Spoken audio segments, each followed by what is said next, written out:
Hola amigos, bienvenidos a David Parcerisa Podcast. ¿Qué tal estáis? Hoy nos hemos reunido para hablar no solamente de un tema que en los últimos años está siendo recurrente en Rimbel, que es el terraplanismo, sino también de muchas otras cuestiones, porque estamos ante dos investigadores fuera de serie que tocan, por supuesto, muchísimos temas. Y vamos a hablar hoy, por supuesto, con mis queridos amigos Jordi Barea y David Barea. ¿Qué tal estáis, amigos? Hola David, muchas gracias por la invitación. Sí, acércate un poquito sí, no sé más. si me va a escuchar muy bien, pero bueno. Ahora sí, un poquito más. Gracias por la invitación, David, a este nuevo programa tuyo de podcast. Así que bueno, esperemos tener un ratito entretenido y que a la gente pues también le pueda ayudar a incorporar información si así lo considera. Sí, bueno, tenemos solamente este micrófono, no tenemos... Hay que ir compartiendo micrófono, bueno, compartimos barriga antes de venir aquí a esta existencia, así que tampoco nos viene de nuevo. Nada, muchas gracias por la invitación y nada, te pasaste con la presentación fuera de series, ¿no? Pero sí que es verdad sí que es verdad que fuera un poquito de lo habitual, de lo oficial. Nos gusta indagar ahí en muchos temas para una mayor comprensión holística de todo, ¿no? Y muchas veces pues te llevan a la oficialidad y otras veces te llevan a la no oficialidad. Claro. Pero que están allí son más que interesantes incorporarlas. Yo, para mí, sí sois fuera de serie. Os he seguido mucho tiempo, muchos de vuestros discursos y vuestras narrativas para explicar, pues eso, los enigmas de la humanidad y qué sentido tiene toda la existencia humana, ¿no? Bueno, por supuesto que sois conocidos como los dos hermanos Barea, especialistas en terraplanismo, pero pienso que también habéis tocado muchas otras cuestiones. Podemos hablar de reencarnación, podemos hablar de astrología. Yo empezaría, por supuestísimo, con el tema de la Tierra plana. ¿Por qué empezasteis con esto? ¿Cuál fue el germen?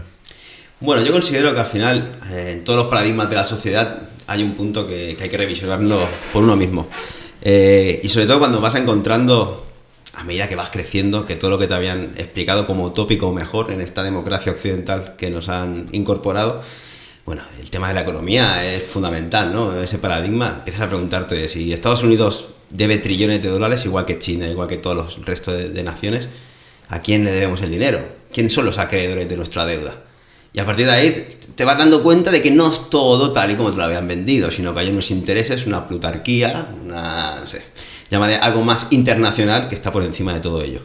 Luego en el paradigma, médico ni hablemos, ¿no? Al final también haces un revisionismo en ese ámbito porque te quieres comprender a ti mismo en esa propia biología y das con el monomorfismo de Pasteur como algo anclado en una institución y dices, no, pero si hay otros científicos que me hablan del plemorfismo, de que las cosas derivan de nosotros, que son transformaciones a través del medio, tanto de fuera como de dentro. Das con Hammer, que al final tiene una coherencia absoluta porque, en fin, todo lo que te está ocurriendo emocionalmente tiene una implicancia en tu cuerpo físico y cosas de estas que son de sentido común, parece que el mundo lo hubiera perdido, el sentido común. Sí. Entonces, pues al final también le toca no solo al momento de revisionar la historia, sino también de la propia ciencia en el ámbito, pues, que parecía como una verdad absoluta, que es la forma de la Tierra, con todas las implicancias que conlleva a nivel de la relación que tienes tú contigo mismo y tú con este mundo de existencia. Y a partir de ahí, esas partes más filosóficas, pues, a mi entender, toma mucha más importancia. Claro, David. Pero a tu pregunta, el germen fue Irulanducci, sin lugar a dudas. Porque claro, no lo mismo escuchar cierta información que te puede llamar la atención, que además cuando te la muestran ya, pues te la ponen delante desmigajada, ¿no? Muchas veces, y te la unen también con todo el tema del electromagnetismo, con las observaciones, con los datos, pues la curiosidad ya pasa a mucho más y uno mismo también puede ponerse a investigarlo por sí mismo. Así que, pues sobre todo yo te diría que lo principal fueron las observaciones esas a larga distancia, ¿no?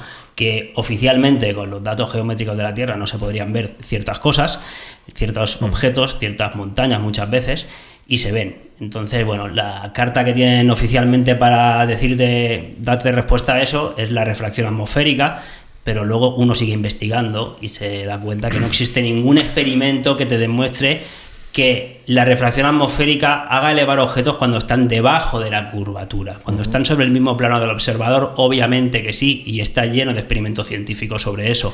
Pero cuando está debajo de la supuesta curvatura y encima te levanta los objetos, te los pone rectos, nivelados y perfectos para que tú los veas, no existe ningún experimento científico. A día de hoy lo seguimos buscando.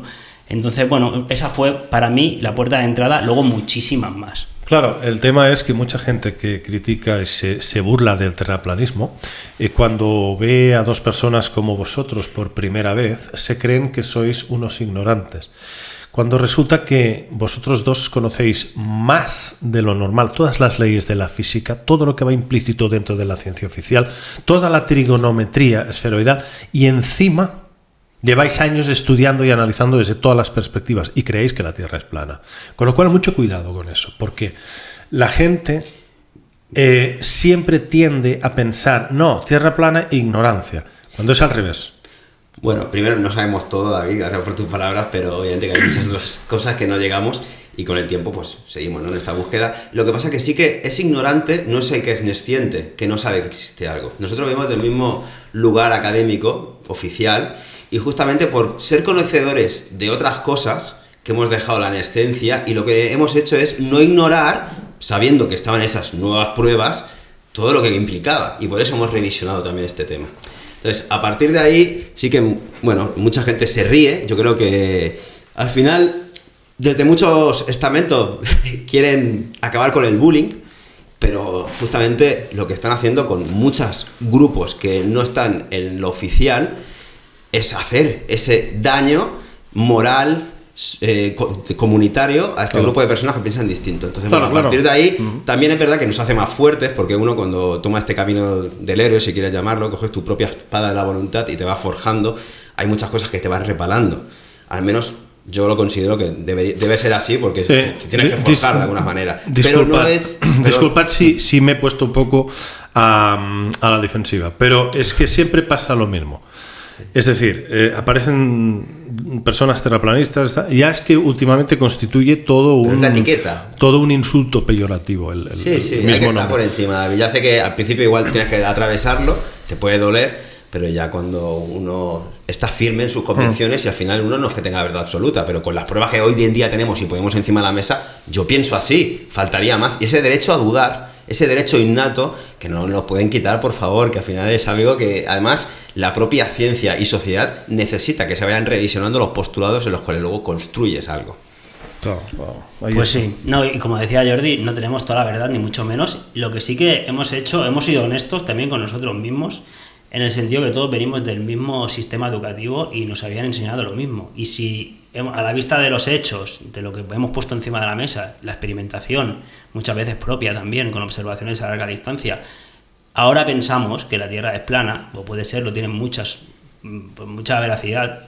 El día de mañana, si nos demuestra lo contrario, pues yo sinceramente volvería a la esfera. El tema es que después de ya 8 o 9 años que llevamos en todo esto, insisto, para mí las pruebas, las evidencias, todo hace pensar que la Tierra es plana y estacionaria. Claro, si tuvieses que elegir 4 razones por las que os inclináis por la Tierra plana, ¿cuáles destacaríais? Y estacionaria. Y estacionaria. Son las dos cosas, claro, porque el movimiento de la Tierra, de los muchos que hay, porque no solo está el de rotación, está el de traslación, está el de nutación, está el de precesión equinoccial, está el de que estamos supuestamente viajando con toda nuestra galaxia, nuestro sistema solar, siempre con las mismas estrellas, siempre viendo el mismo paralaje. Entonces, a ver, son muchas cosas, ¿no? Pero bueno, sí, un poquito, como te decía, pues una de las principales es por la que entramos, yo al menos en particular, con las observaciones a larga distancia, que incluso hemos hecho nuestra propia experimentación en un lago a 7 kilómetros allá en Huesca. Mi hermano estaba en el otro lado, con la tabla de Paz del Sur subido. Mide 7 kilómetros. 7 kilómetros tienen que haber 2 metros, un poquito más de caída de curvatura, y en el otro lado estaba mi hermano, mide 1,70, la tabla de Paz del Sur, no, esto de grosor, entonces ni en broma llegaba a los 2 metros. Es verdad que había mucha refracción atmosférica porque no se veía bien, estaba un poco borroso, pero no había nadie más, era él y nuestro amigo Antares, que estaban los dos. Entonces también hemos hecho esa observación a larga distancia, entre otras. Y luego pues la mecánica de fluidos, luego tienes también el tema de ver el horizonte siempre a nivel de los ojos, por mucho que te eleves, las cámaras de altitud que se han tirado hasta 30 kilómetros de altura. Entonces hay muchísimas cosas, el propio giróscopo, cómo funciona un avión, los propios manuales cuando te vas a la aeronáutica de la NASA, un helicóptero, de balístico, siempre tienen en cuenta una Tierra plana y estacionaria, incluido los manuales de los pilotos de avión, que también tenemos compañeros que son pilotos de avión y que muchas veces nos asisten y nos dan este tipo también de documentación. Incluido también los textos antiguos del mundo, que nos hablan de lo mismo.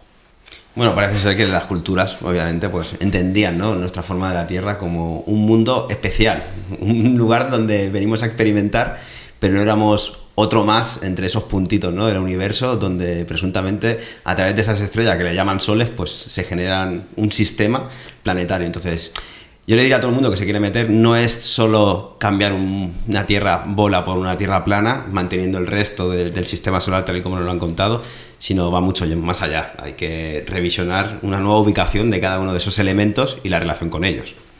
Claro. Y es lo bonito precisamente de todo este camino, ¿no?, que te obliga también a buscar, a interiorizar muchas otras cuestiones y aplicarlas también en tu día a día, por ser uno responsable y honesto consigo mismo, lo primero. Claro.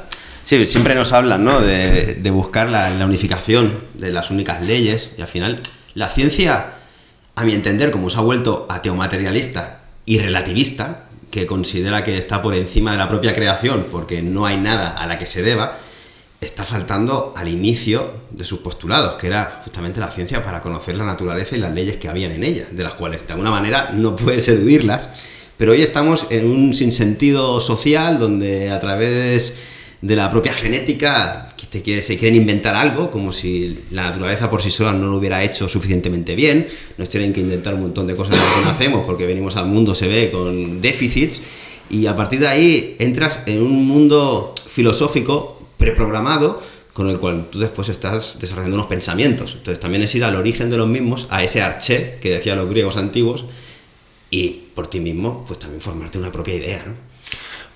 Para vosotros este planeta o reino, planeta, no sé si es errante, ¿eh? Por eso ya te hablaba tan más de reino en lugar de experiencia. claro, pero este mundo para vosotros es una prisión. No, para nada. En todo caso, es un plano de experimentación, ¿no? De experimentación. Venimos aquí, de alguna manera, también a experimentar, sobre todo a experimentar para mí, ¿eh?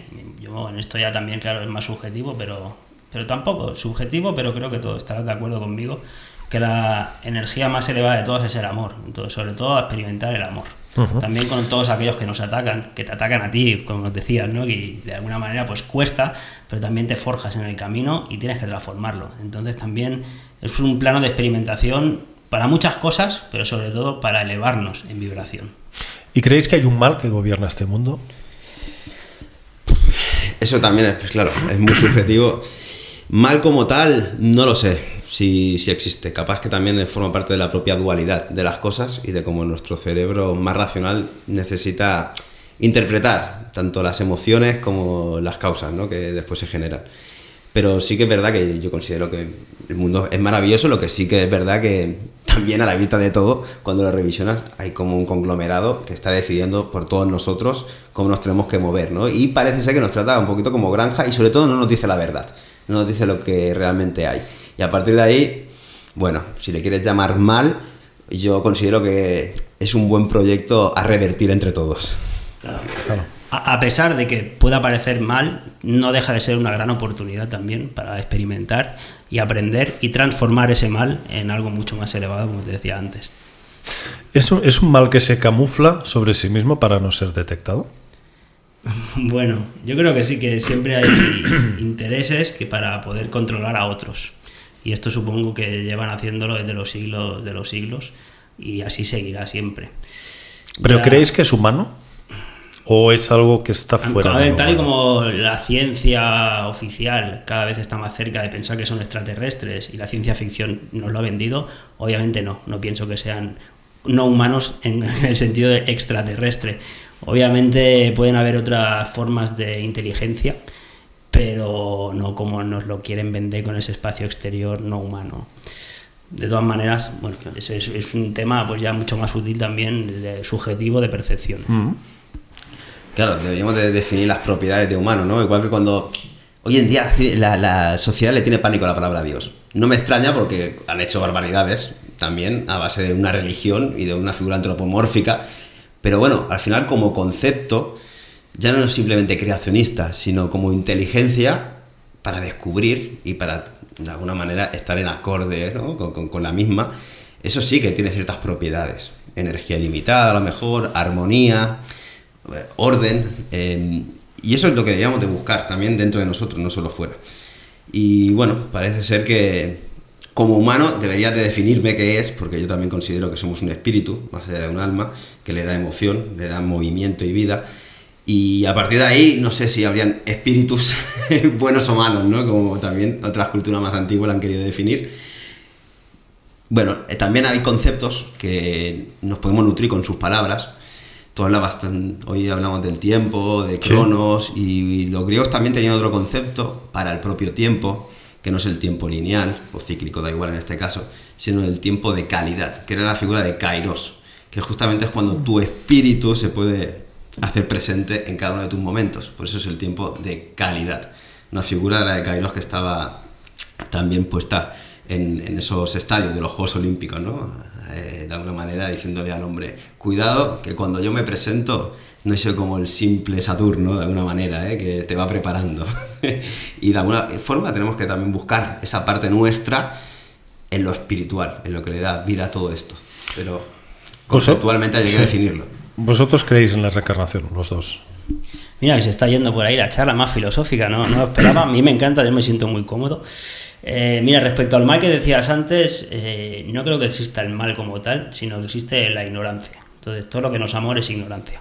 Entonces, también eso nos liga un poquito con el tema de las reencarnaciones. Para mí un libro que desde siempre que lo he tenido muy presente y lo sigo teniendo es el Bhagavad Gita, que es ahí el poema que cuando se le presenta a Krishna a Arjuna justo antes de la batalla, de la guerra, que le dice, esta batalla es inevitable, tienes que afrontarla, ¿no? Es la batalla de la vida. Y lo primero que le dice Krishna a Arjuna es que deje de identificarse con su cuerpo físico, porque él no es su cuerpo físico, él es mucho más, él es su Atman. Entonces, lo segundo, a raíz de eso, que le explica es el tema de la reencarnación. Y le explica todo esto a raíz de que solo existe una ley, que es la ley del amor, y si no, lo que hay que pagar es la ley de compensación de causa y efecto, que es la ley del karma. Y por eso existe la reencarnación. Así se lo une. Y bueno, ya que hemos mencionado el libro, como tercera cosa que le explica es que existe lo real y lo no real.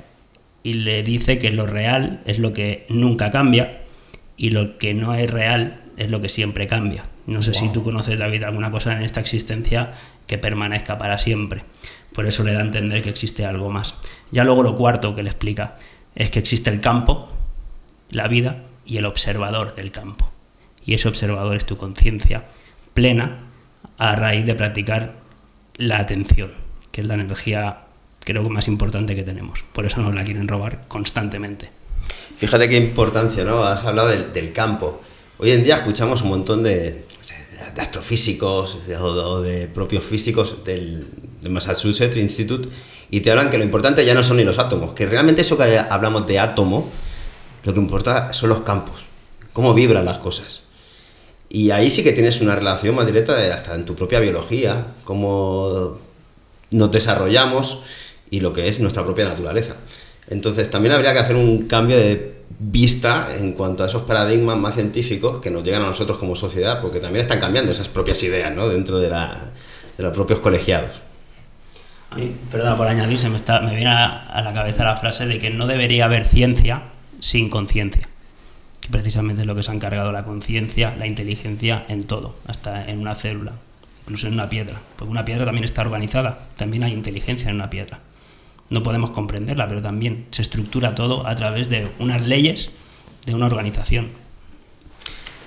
Claro, y si no hay átomo, entonces eso de las 4 fuerzas principales, yo a veces me pregunto, ¿no? En mi casa, cuando dicen que está la nuclear fuerte, la nuclear débil, pero las dos necesitan átomos, pero si no existen los átomos, que son los campos, entonces estamos hablando de electromagnetismo, porque al final tú cuando vas a la propia esencia lo que estás descubriendo es que hay energía. Protones, electrones o polaridad positiva o negativa, ¿no? Al final la energía no es más que eso, ¿no? Generar también un trabajo y se polariza en positivo o negativo, que es atracción o repulsión. Por eso cuando haces ese revisionismo histórico, tú dices, bueno, pues si con el electromagnetismo, que para ti es la fuerza más débil oficialmente, ya puedes explicar que las cosas se atraen o se repelen. Pero claro, también desde la oficialidad la atracción la tienen con la gravedad, pero después se tienen que inventar otra cosa, que es la energía oscura, que es la que repele. O sea, y aquí no puedes descubrirla, no puedes experimentarla. Todo lo que nosotros en nuestro campo podemos ver, que es el electromagnetismo, que tienes esas dos potencias, luego te inventas una gravedad que hace justamente esas dos cositas, pero te tienes que inventar una energía oscura. para suplantar ese electromagnetismo que juntamente con la gravedad dices que funcionan las cosas ahí fuera, en lo macro. Pero en nuestro microcosmos, y digo microcosmos no en este campo simplemente físico de la Tierra, sino también en el biológico. Nosotros tenemos un pH, que es la proporción de hidrógenos, que son protones, y tenemos una sangre que circula a 7,35 en venas y 7,45 en arterias.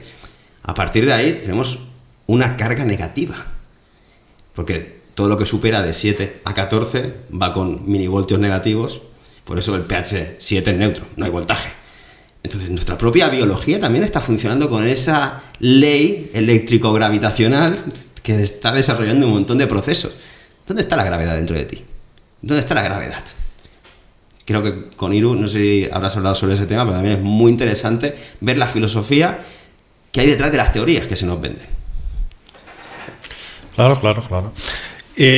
Bueno, no sé si queréis entrar en el tema de la reencarnación y los procesos del alma supuestamente para evolucionar, o aquí hay algo más que se nos escapa. Y bueno, está la teoría que me parece que defiende David, que es la reencarnación, la conspiración de la reencarnación, que sería un ciclo repetitivo forzado. O bueno, yo no es que defienda la teoría, esto precisamente es una teoría. Es una que teoría. que a mí, bueno, me es llamativa, pero porque yo sí que entiendo que lo que es las existencias son recurrentes, ¿no? Vamos aquí apareciendo en más de una vida. Obviamente la muerte no existe como tal, la muerte es una existencias.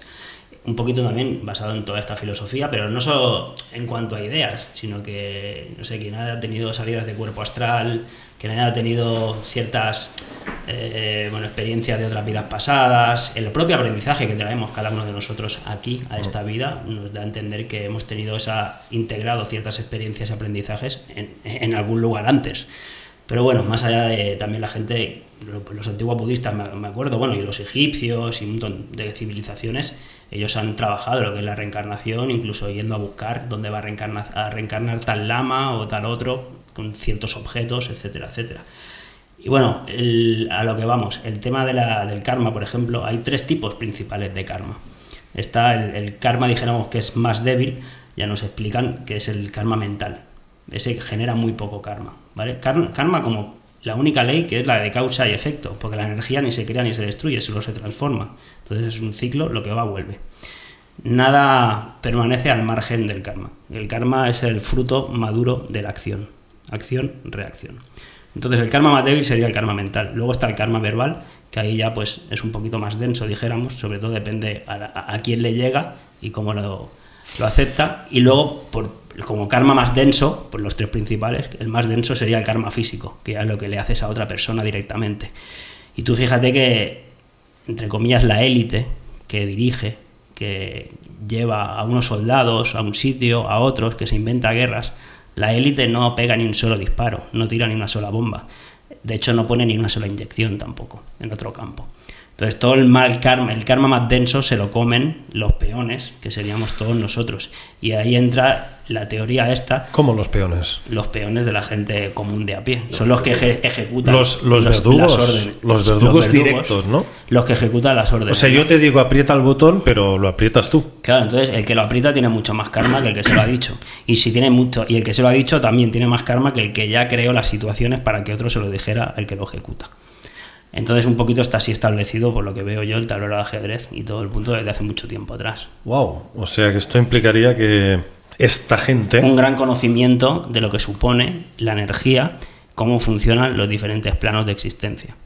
Exacto. Tienen ese conocimiento. Sí, esto y por eso van jugando a esquivar el karma. Está muy bien propuesta esta teoría, que a mí me resuena, pero bueno, tampoco me gusta compartirla.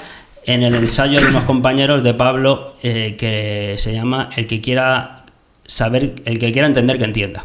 Ahí está muy bueno, el que lo quiera buscar y encontrar. Proponen también esta teoría que a mí me resuena mucho.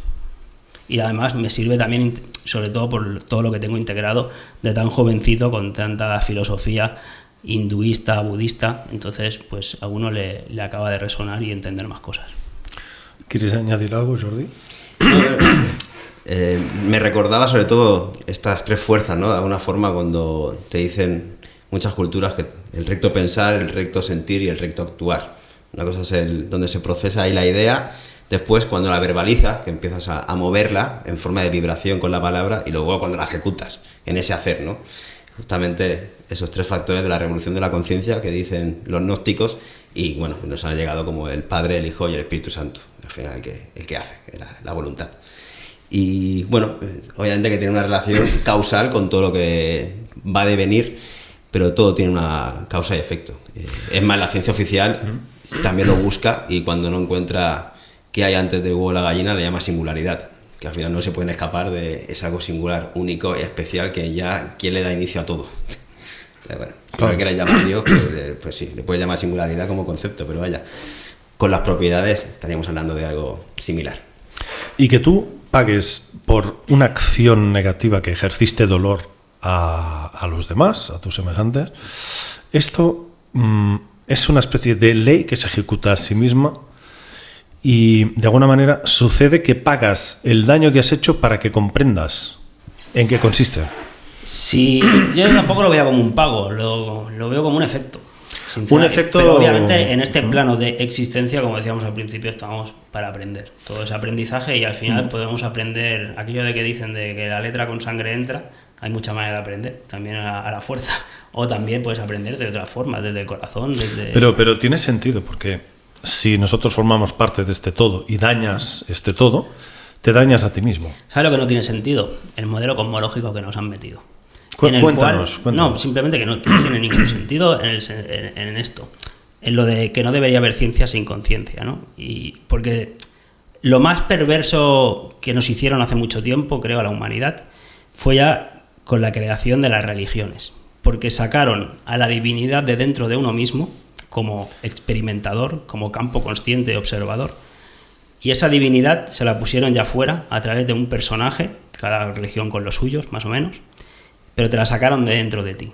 Obviamente eso para mí ya fue perverso, pero lo más perverso que hicieron todavía, mucho después, a toda nuestra generación, fue que le sustituyeron incluso la idea de divinidad o de Dios en las religiones, aún fueron mucho más allá, y se lo cambiaron por la palabra azar, casualidad, que nada tiene un sentido detrás de existencia, de propósito.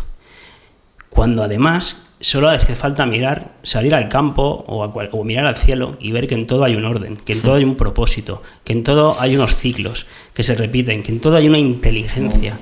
¿Cómo no va a haber algo? Pónganle el nombre que quieran, pero algo inteligente, divino detrás, tanto fuera como dentro nuestro, que también está el mismo orden, los mismos patrones, los mismos ciclos dentro de nosotros. Entonces creo que eso es lo más perverso que le han podido hacer a la humanidad, pero a su vez es una gran oportunidad también para reencontrarnos el camino de cada uno. Sí, porque todo aquello de lo no visto, como todo lo que no puedes pesar, es como que no existe. Ahora, cuando necesitan cerrar un modelo, sí que le ponen la antimateria. Entonces ahí sí que te vas a lo inmanifestado, como para darle alguna resolución a todo un proyecto teórico, ¿no? Porque lo necesitas, esa otra piececita que de alguna manera compense aquello que quieres, pues, expresar. Claro, y hablabais de orden perfecto, y claro, la astrología es un tema recurrente en vuestras investigaciones habituales, ¿no? De alguna manera, la astrología tiene una significancia muy grande para el ser humano y está escrito en todas las culturas. Sí, la astrología es la ciencia de la luz. La ciencia, literalmente. Al final hay que comprender la etimología de las palabras para ver qué sentido le dieron los que la crearon, que no es tan sencillo crear una palabra. Pero nos influencian las estrellas, a mi entender, por supuesto. Es más cuando vas, excavando, ¿no?, en ese campo astrológico y ves además que esas culturas le han intentado dar un sentido a la vida y crear como una religión con la forma que tenían las estrellas, y porque había un conocimiento de qué energía nos llegaban, no solo de lo que le llaman planetas errantes, sino también hasta de las propias signos o constelaciones, que aquí ya veríamos la diferencia, ¿no?, entre el tropical y el védico. Pero sin ir más allá, para mí está clarísima la relación, y sobre todo una cultura que se ha creado de las historias astroteológicas que se ha podido montar con las figuritas del cielo. Entonces, bueno, las constelaciones, obviamente que son creaciones nuestras, pero hay un sentido y y hay un orden en las mismas creaciones no humanas. Pero algo que podemos ver muy rápido, muy claro con el tema de la astrología y el sentido y la relación entre el macrocosmos y el microcosmos es con Marte y con Venus, por ejemplo, con las venas y las arterias. Sí, totalmente. Al final son los opuestos complementarios que se buscan. O cuando hablamos, y lo hablamos hoy comiendo, ¿no? ¿Por qué le pusieron a Cáncer? Primero que Cáncer coincidía en su momento de definición, constelación con signo. Pero claro, es que si te fijas, es que Cáncer, que es el cangrejo, es el animal que sí que va para los lados o para atrás. Entonces tiene un sentido visual, porque cuando el Sol llega a esa... Ahora el signo, antes a la constelación también, pues vuelve a hacer los pasitos retrógrados hacia atrás. Entonces, claro, ¿cómo le vas a poner? Pues para relacionar, para que todo el mundo lo entienda, hay una historia detrás. O cuando llegas al equilibrio equinoccial, pues le pones Libra, también, que es el momento de la cosecha, de la siega. Entonces, había... no solo una relación entre tú y los astros, sino entre nosotros como humanidad o comunidad y lo que te daba de comer, que son las cosechas. Entonces, todas las culturas han hecho lo mismo, porque al final son los ciclos repetitivos del tiempo. El tiempo es la repetición de movimientos, sea sol, luna o estrellas.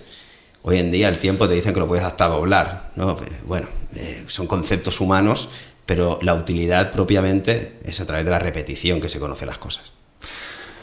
¿Qué opináis sobre esa curiosa, no sé si decir, profecía de Jesús, que hablaba de que llegaría un momento en que las estrellas caerían del cielo y se produciría una especie de fin de los tiempos, ¿no? Esto me parece muy interesante, muy curioso, porque si lo vemos desde un punto de vista de tierra plana, que vivimos en un domo, vivimos en una especie de cúpula, y con una configuración plasmática, vamos a decir, es como una reprogramación, un reset. Aquí hay varios conceptos. Primero el de Jesús, luego el de firmamento, ¿no? Justamente antes al firmamento los antiguos le llaman sideros, de ahí viene la siderúrgica. Y era el aspecto del Marte, pero no Marte guerrero que te ataco, sino justamente con el Marte defensivo. Y ahí está la relación conceptual que los antiguos hicieron justamente con sideros, que era el cielo del firmamento. Luego está el aspecto de Jesús. Yo no sé si Jesús existió. A mi entender es más un mito histórico para crear un nuevo evangelio, justamente en el Nuevo Testamento, diferenciándolo del Viejo, que el Antiguo Testamento es guerra pura, a mi entender, y simplemente tienes que leerlo, pero donde un pueblo se quiere imponer al otro, o a los otros, en ese supremacismo racial, te diría, y cultural, pero Jesús viene a ser el nuevo sol. Justamente eso, Jesús es el sol, renace al tercer día, después del solsticio de invierno, que es el solchiere, ¿no? Donde se queda quieto, tiene sus 12 apóstoles, que son las 12 constelaciones. Por eso te digo, es astroteología en un 3.0 de una reforma. Astroteología. Sí, esto es todo astroteología. A través de los astros explicar el teo, el Dios, con un relato. ¿Todos los libros de la Biblia? No solo los evangelios. ¿Está en todas partes? La astroteología, sí. Incluso... Los 12, perdón, acabo con esto. Los 12, o sea, no hicieron otra cosa que darle modificación a los 12 trabajos de Hércules, que también con las 12 constelaciones, por las cuales tenía que pasar el héroe para transformarse a sí mismo. Entonces, bueno, cogen al sol como el nuevo Jesús y a partir de ahí le empezamos a dar vueltas. Que con el heliocentrismo es el 3.0, porque ya no nos da vueltas a nosotros el sol, sino nosotros le damos vueltas a él, al Dios Rey.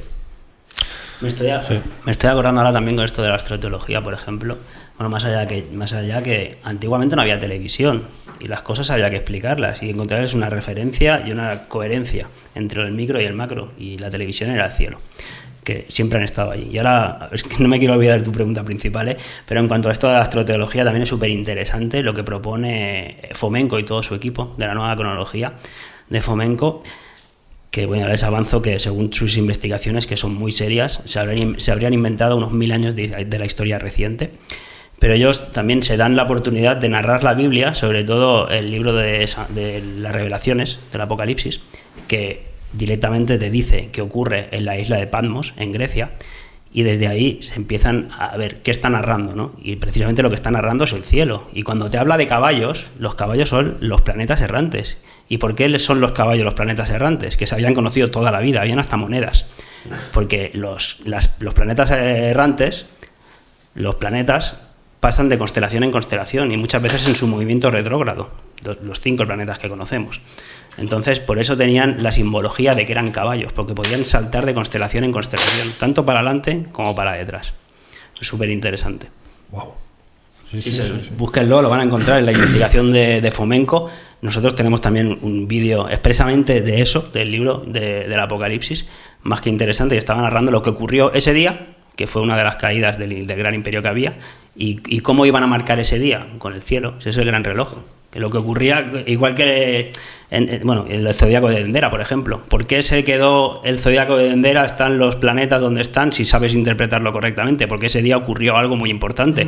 Pero en el calendario no había Jesucristo, no había Buda, no había Mahoma, no, había el cielo. Lo que ha ocurrido toda la vida, ciclos tras ciclos, que siempre sigue igual. Entonces, eso es un homenaje, todo un homenaje a una carta astral. Totalmente. Los zodiacos de Egipto es una carta astral de un momento preciso.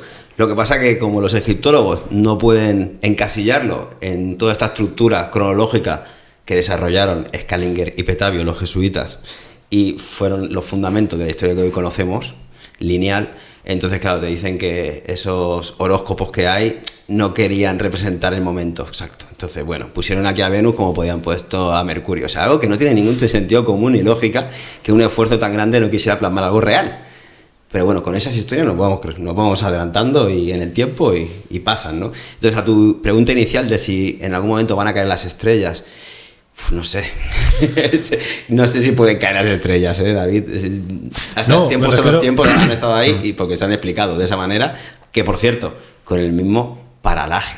O sea, llevamos, perdona, desde la época de Egipto o hasta de los chinos y siempre te están hablando de que la cola de Leo tiene la misma distancia entre sus estrellas que a la cabeza. O sea, el paralaje entre las mismas es la misma a pesar de ir oficialmente vagando por un universo infinito. Pero fíjate cómo ha habido últimamente, se ha levantado la voz a nivel oficial, astronómico oficial, de que están desapareciendo estrellas.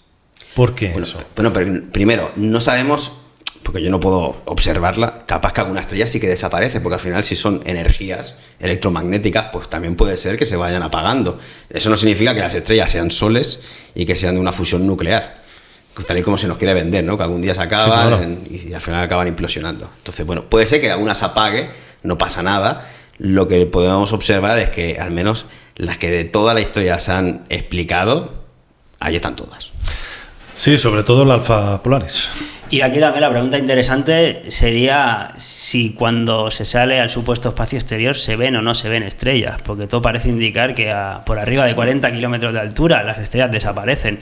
Más ni que decir el tema de las imágenes que nos muestra la NASA, que nunca hay estrellas prácticamente, y además, más allá de que son más, bueno, sabemos todo lo que son las imágenes de la NASA, ¿no? Pero todo se ve oscuro, nos dicen que es por el tema del obturador de la cámara, para que no se queme todo lo que es la imagen, pero incluso el William Shatner, que subió con ahora turismo espacial tan de moda, que también va a ir supuestamente el Calleja ahora, que los tiran a 100 kilómetros de altura, los dejan 7 minutos y luego vuelven a caer, ¿eh? Bueno, William Shatner bajó de la nave diciendo que lo que había visto abajo era azul de la Tierra, pero arriba era la muerte, era el negro absoluto y donde estaban las estrellas. Claro. Además de que hay un montón, tenemos los vídeos de astronautas que se contradicen. A veces unos las vieron, otras no, otras veces han visto hasta, no sé, galaxias lejanas, el otro dice que no, que lo ve todo negro. Entonces, muchas contradicciones. Aquí la gran pregunta es, ¿se pueden ver realmente las estrellas a 40 kilómetros más para arriba de la Tierra o solo las podemos ver desde aquí abajo porque se quedan reflejadas en la atmósfera? Y porque tiene un alcance específico esa radiación, sea fotónica o de partículas, ¿no? Sí, porque necesitas sobre todo una capa donde proyectarse. Es como tú cuando echas una luz de una película y necesitas una pared. Entonces eso probablemente pues haga ese efecto de atmósfera, donde se reflejan. Y de abajo lo podemos ver. Sí. Y relacionado con las estrellas está también la gran incógnita y el gran parche que pone aquí la ciencia oficial en cuanto a las estrellas, que es luz. ¿Y qué es la luz? Porque cuando quieren, la luz es una partícula y cuando quieren es una onda. ¿Por qué? Porque en el supuesto, como les salió mal el experimento de Michelson-Morley, se tuvieron que cargar el medio. Y el medio lo es todo. ¿Qué es el experimento El medio es el de Michelson-Morley. El experimento seguramente más famoso de física que se hizo a finales de 1800. Se repitió varias veces. Michelson con Morley, Michelson con Gale. Bueno, tienes varias veces. Truton Noble también. A través de lo que llamaban ellos, y se ha sabido toda la vida desde la antigüedad de los griegos y más atrás, que existía el éter luminífero. ¿Qué era? El campo. El medio. ¿Por dónde? Por donde también viajaba la luz, la energía. Entonces, si no hay medio, no puede haber la onda por donde propagarse. Como cuando tiras al medio del agua una piedra, se propaga la onda por ese medio del agua. Pues con la luz pasa igual. Entonces, como ese experimento falló, se tuvieron que decir que no existía el éter, se cargaron el medio, y entonces a partir de ahí dijeron que bueno, que la luz dentro de la Tierra es una onda, porque aquí sí que tiene medio para propagarse dentro de la atmósfera, pero fuera, en el espacio, hay vacío, no hay éter, y ahí se tiene que comportar como partícula. Por eso siempre decimos que la luz parece ser que también tiene un problema de género, a veces es onda y a veces es partícula. Y mismo histórico también en la química, nos explican a todos, ¿no? El padre de la tabla periódica, ¿no? El Mendeleev, bueno, cuando busca sus escritos, decía que había éter. En sus primeras tablas periódicas existía ese elemento, que tenía menos peso atómico que ningún otro, pero estaba ahí. Entonces, lo eliminaron absolutamente de los registros, de las explicaciones. Entonces, claro, si a ti te eliminan algo, tú que sigues creciendo en la institución, tú ya no puedes tener ese elemento como para realmente pensar en base al mismo. Entonces, claro, tú al final sigues una dialéctica, una orientación, pero te estás dejando la base que de un inicio ya se sostenía. Alguien que tenía muy presente que existía el éter era la persona que tiene más patentes inscritas en la historia de la humanidad, Nikola Tesla. Ostras. Que Nikola Tesla es muy interesante porque, claro, el éter viene a justificar que la Tierra, para los oficiales, ¿no? Si eliminas el éter, sí que se sigue moviendo, con ese experimento que ha mencionado, y claro, Tesla decía que había éter. Pero entonces, el que oficialmente vino a consolidar esa teoría fue Albert Einstein, que a veces decía que sí, que existía, luego que no, con la general, la especial, pero claro, las cartas de Tesla que le enviaba públicamente a Einstein son una pasada, porque estaba diciéndole que en pocas palabras era un sacerdote más que todo el mundo seguía, pero como una creencia absoluta, pero no tenía nada que ver con la realidad. Claro. O sea, vosotros, básicamente, el espacio pensáis que realmente no existe, es una invención, ¿no?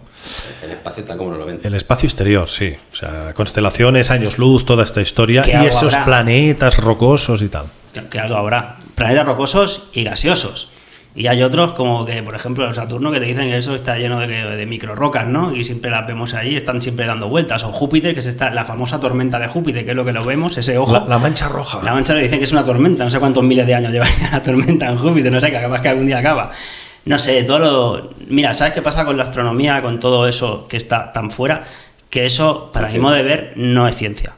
Porque no es ciencia, porque no se puede aplicar el método falsable, de falsabilidad, que Karl Popper ya especificó y puso encima de la mesa respecto al método científico. Pero fijaos cómo funciona todo esto. Sacan ahí la foto de Hubble, la galaxia con un culo ahí de agujero, y todos bajan la cabeza y dicen, mira, se ha descubierto tal. Todos no. A pedir de boca, ¿eh? Ha habido astrónomos, grandes astrónomos muy reconocidos, que se han negado a aceptar precisamente muchas de las cosas que explica el consenso científico. ¿Vale? Porque el tema de las distancias, por ejemplo, lo hacen aplicando la espectroscopía, que con la onda, si es más larga es roja, si es más corta es azul. Entonces, cuando ven, por la luz, la onda de la luz, cuando ven que hay una nebulosa de color rojo, debe estar lejísimos, ¿entiendes? Alguien precisamente que puso esto, científico de primer nivel, Alton Harp, un astrónomo, ya lo puso. ¿Y qué le hicieron a Alton Harp? Precisamente por denunciar todo esto, que el corrimiento al rojo no servía para medir las distancias en el espacio de los cuerpos celestes, etcétera,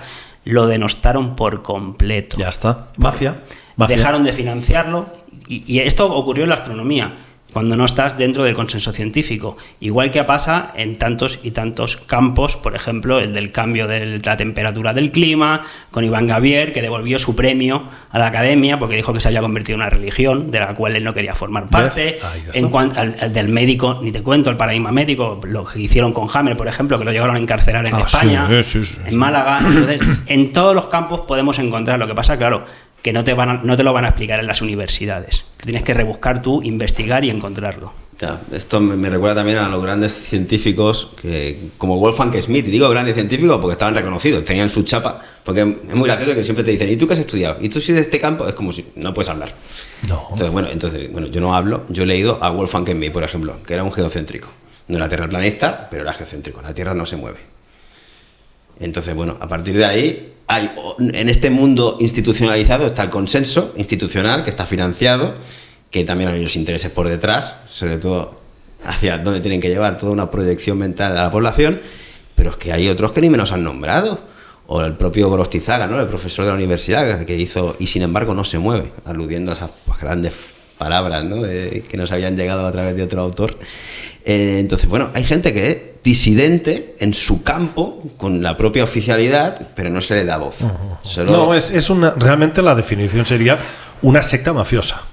Sí, tiene secta, porque encima se regalan sus premios, es como que tienen sus apóstoles, sí. Y a partir de ahí, bueno, pues generan en nosotros, la sociedad, una distancia tan grande, sobre todo de hoy en día, que tú, si no eres experto en 1500 campos, tú no puedes hablar de ese campo. O sea, es como el insulto de la persona que se quiere formar y conocer. No, para eso están los demás. Tú no te conozcas, tú simplemente obedeces. O sea, tú antes ibas a la consulta del médico y podías decidir. No, ahora ya no le van a llamar ni consulta, le van a dar habitación. Claro, y cuantas más mentiras digas, cuanto más fomentes mentiras, más te premian.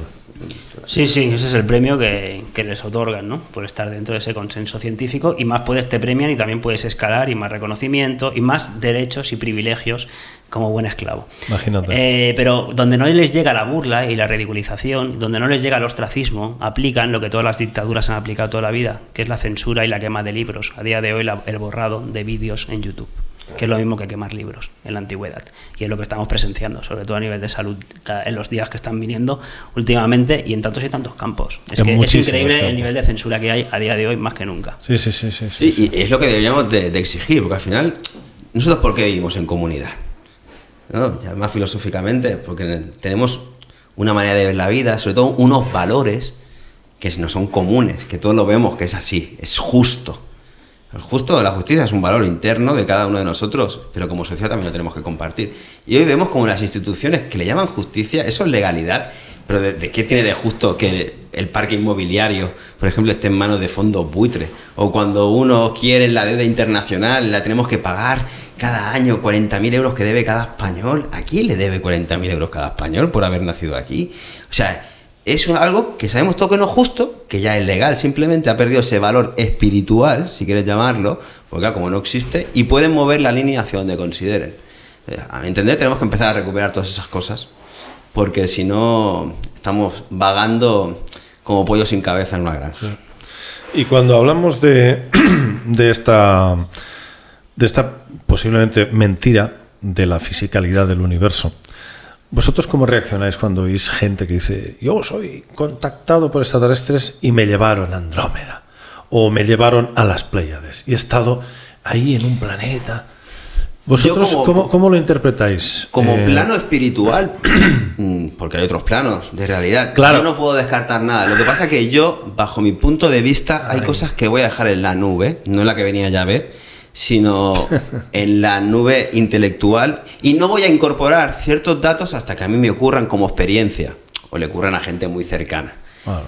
Porque si no sería construir algo sobre los pies de barro de un gigante, nuevamente, igual de lo que he escapado de las instituciones de las cuales ya me he dado de baja en ese aspecto. Entonces, lo que no voy a hacer honestamente conmigo es tomar algo que encima estamos hablando de un campo inmanifestado. Ahora, si me dices que vienes de Ganímedes, de esa estrella rocosa con una nave extraterrestre que te ha traído a la Tierra, te voy a decir no me lo creo. Ahora, que tengas una experiencia con otras entidades, y tú has interpretado que has estado ahí. Entonces, yo te respeto. No me voy a burlar, pero te respeto, pero no me voy a incorporar.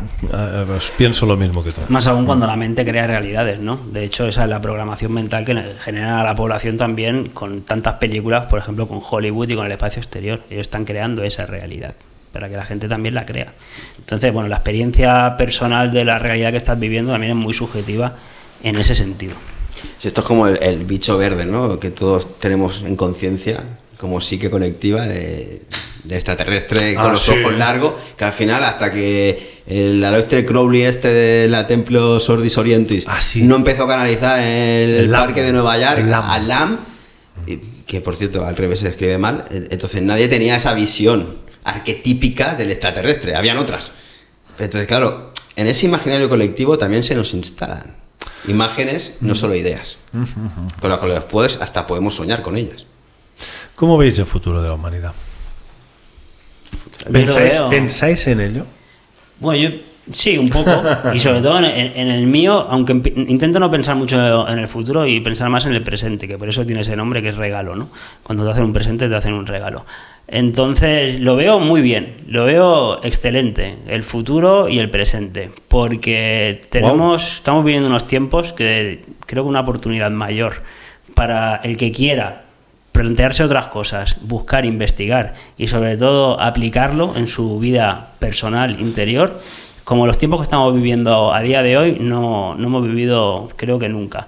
Además, tiempos peores han habido que nos caían bombas. A día de hoy tenemos la suerte de que al menos podemos tener cierta tranquilidad, y si bien es verdad que estamos metidos en la rueda de hámster del sistema constantemente, también tenemos la oportunidad de mirarnos adentro y parar esa rueda y cada uno que va a hacer su camino. Por ejemplo, el ejemplo creo que más reciente fue el del 2020. Cuánta gente a raíz de estar en casa encerrada se empezó a preguntar cosas, y a preguntar cosas que le llevaron a otras cosas, y a tirar del hilo y a darse cuenta de tantas otras. Y eso al final fue una experiencia muy enriquecedora para dejarle de dar energía a esa rueda de hámster del sistema y interiorizar un poquito las cosas. Está esa frase de darle al César lo que es de César y a Dios lo que es de Dios. El César es el sistema. Ya no digo cuántas horas, cuántos minutos al día, les pregunto a los espectadores, sean sinceros y honestos consigo mismos, cuántos minutos al día se dan el espacio y la oportunidad para conectar con ustedes mismos. Ya sea con una respiración, ya sea con masticar un alimento, ya sea con mirar a un árbol, o ya sea con intentar conectarse con su esencia. ¿Tú crees que no somos nuestro cuerpo? No, yo estoy convencido, pero nuestro cuerpo físico es imposible que seamos. Además, eso sí que es empírico, en el sentido de que todas las experiencias que tú has podido tener, yo he podido tener, y tanta gente cercana, experiencias de desdoblamiento, de salidas del cuerpo, de experiencias cercanas a la muerte, de experiencias de llevar tu conciencia a otro lugar y manifestarse cosas. Entonces, obviamente, lo de que somos nuestro cuerpo, esta es la primera que le explica a Krishna a Arjuna: tú no eres tu cuerpo físico, deja de identificarte con él. Claro, lo que pasa es que nos hacen identificarnos tanto con nuestro cuerpo físico hasta el punto que pensamos que nosotros somos nuestro cuerpo físico. Mira, los budistas, yo me acuerdo de leer libros de pequeño, a los budistas no les dejaban tener espejos, porque si tenían un espejo se identificaban con su cuerpo físico. Claro, se pensaban que eran lo mismo. ¿Y cómo van a ser lo mismo? Wow. Tu cuerpo físico es tu vehículo en esta existencia. Por eso sufrimos tanto. Si nos identificamos, sufrimos al envejecer. Perdona, hablando de esto, los budistas, precisamente lo que te vienen a explicar son las 4 nobles verdades de Buda. La primera es que aquí hay sufrimiento. La segunda es el porqué del sufrimiento, porque hay apego y deseo. El apego, el primero, es con tu cuerpo físico. En la tercera noble verdad de Buda es que se puede salir del sufrimiento, y la cuarta te explica cómo hacerlo, con el octuple sendero.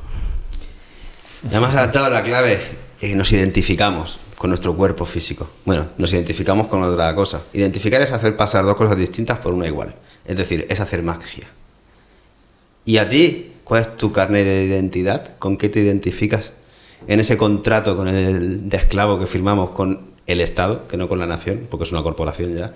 Desde que los masones se metieron detrás de todos los países del mundo, ya cambiamos en ese contrato de Rousseau lo que somos para identificarnos lo que ellos habían creado para nosotros, que es ese título de identificación, que es: no somos nosotros, pero nosotros pensamos que sí lo somos.